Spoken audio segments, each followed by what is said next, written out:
In this example, we have to rewrite the expression y is equal to 3 times the log of 7 to the base 4. Now this uses power rule, and basically what the power rule says is that if you have a number that's written in front of the logs and multiplying the logs, so you're not adding, it's not 3 plus, it has to be 3 times or 3 log.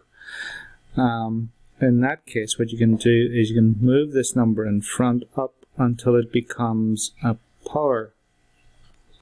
So another way of writing this is y is equal to log 7 to the power of 3, so the 3 that was in front comes up and becomes a power, and the base stays the same as it was.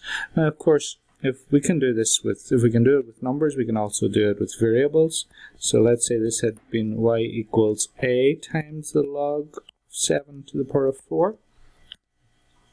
We're multiplying by the a, so we can move it up, and it becomes y equals log 7 to the power of a to the base 4.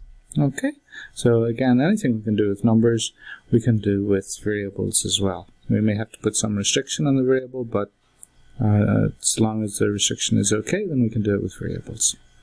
But in this case, the way we wanted to transform it is here. Okay, so basically, when you're multiplying a log by a number in front, you can pull the number up and it becomes a power.